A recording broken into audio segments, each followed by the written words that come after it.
to please everyone, you end up saying nothing. And that's something I want to bring home for you today. What do I mean by this? Is in general, in either conversation or the work you put out into the world, whatever that is, if you try to please everyone or like deflect all possible rejection or arguments against it, you really end up saying nothing.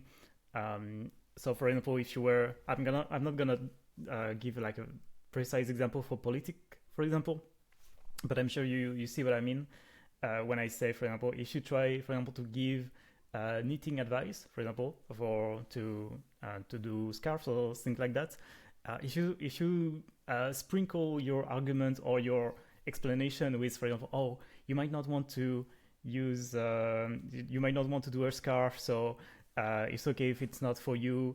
Something I really, something I really dislike for whenever there is a discussion online about life choices, for example, or advice on doing something.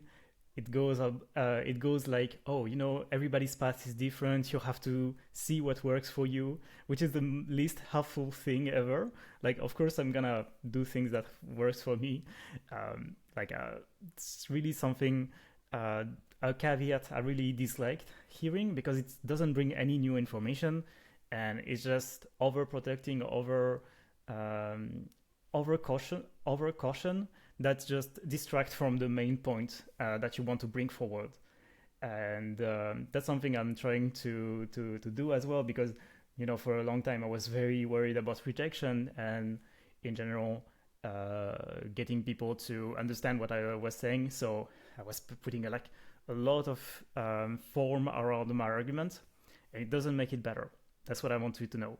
It doesn't make it better. It's just how do you call that in English? Buries the lead. It just make it less clear what you actually want to say. It's okay if you don't talk to everyone. It's okay if you don't want to appeal or just address everybody. If you were making a recipe, for example, you don't have to be like, oh, be careful, I put milk in there. If you cannot digest milk, put something else. Like, people know that. If um, and same thing for any kind of argument. For example, uh, well, you're not gonna see it very well, but I have my art here, for example, and you can see it's a very no, it's not simple style. It's like full of detail, but for example, I only use one brush size and I use mostly flat colors. Well, I'm not gonna go and talk to someone that wants realism, or like a very specific different style, minimalism or abstraction or something like that. They're not gonna like my art any way I can make it. So I'm not gonna, first of all, don't worry about that. It's very normal to not appeal to everybody. But also, it's simply that, um, if I was trying to make art that please everyone, that really that really is universal, and that was really talking to every demographic, etc. Yesterday I was at an event where I was doing a market with some friends. So we had a table that were with products. So, for example, prints, bookmarks, stickers, etc. And some people were stopping to see our art, and they were more interested in one or the other. There were some people who were really connecting with my art, others that did not at all, and that were people who barely looked at it, and it's very okay. It's if I was trying to please everyone, once again, I will have a wide variety of style, wide variety of just muddy kind of style and direction, and that would make it so that I don't have anything to say. That I wouldn't say anything with my art because I don't try to uh, because I don't try to appeal to everyone, to a specific person. Sorry. And I really believe that it's the same for arguments. If I was saying that, for example, in this argument, oh, but your mileage may vary, or you might want to put some caveat if you say something offensive or something like this. Well,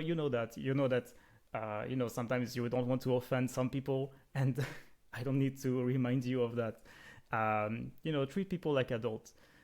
say what you want to say, and people will have a way easier time understanding. And if they have something to say, well, that's great.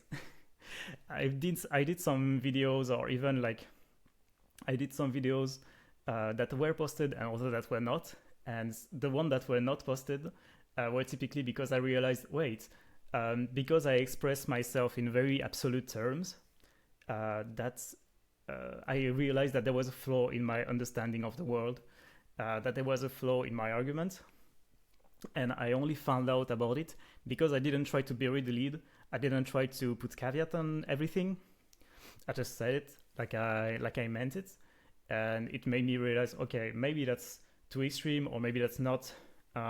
Maybe that's dishonest regarding like what my experience has been like, etc. So not only being yourself and expressing yourself in a clear way without trying to please everybody is good for your argument itself, but it's also good for you, because if you don't take a stance, well, you're not gonna be challenged by yourself or by other, and you're not gonna improve. I really believe that being yourself and having a stance, like I said, will make you a better person, just by the fact that it will make you able to evolve and get a more, ironically, get a more nuanced view of the world, because you were able to express yourself freely without worrying about one detail or the other, or like one person situation. Like if you were once again cooking, if you didn't consider every dietary restriction, you are able now to, because you didn't put so many caveats on it, you are able to move forward and be able to understand your process better, etc. All right, so I think that's really what I wanted to bring home. Be yourself. As cheesy as it sounds, it's really, really important. It's incredible how many times I've discovered that once again. And don't try to anticipate all the counter arguments you're gonna have if you express something, because you need those counter arguments to evolve as a person and evolve your understanding of the world, and just get the feedback right away. And really, if you try to make something that will appeal to everybody, it will appeal to nobody. So yeah, please take a stance and get yourself out there. That's the most important part. If you have any thought on this, don't hesitate to leave a comment. Don't put too many caveats on it. It will be a first exercise for you to, it's okay if you disagree with me, because, I'm talking like here in absolute terms, but I want to hear your thought. And if you have any counter arguments, I want to hear them, but after I'm done talking. So, all right. Thank you so much. And yeah, see you.